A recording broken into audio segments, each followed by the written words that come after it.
Diet Coke Bharat से गायब हो रही है और जेंजी पागल हो गए हैं। खाली freezes, sad reels, my emotional support drink is gone.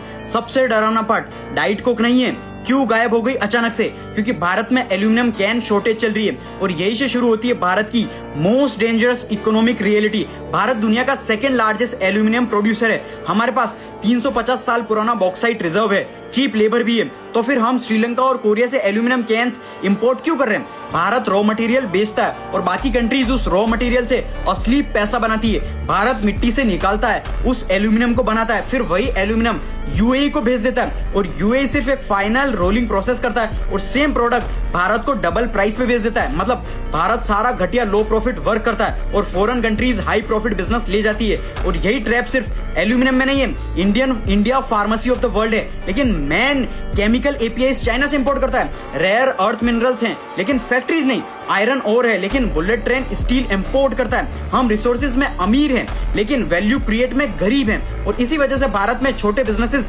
Slowly बर्बाद हो रहे हैं। एक इंडियन फैक्ट्री को एक्सपेंसिव रॉ मटेरियल मिलता है लेकिन कोरिया से फिनिश्ड कैन जीरो टैक्स पे इंडिया आ जाता है। इमेजिन करो, अपने ही देश का एल्यूमिनियम इंडियन बिजनेसेस को महंगा मिल रहा है। और इसीलिए आत्मनिर्भर भारत का मतलब सिर्फ मेक इन इंडिया नहीं है। रियल पावर तब आएगी जब इंडिया रॉ मटेरियल्स नहीं, हाई मार्जिन इंडस्ट्रीज कंट्रोल करेगा।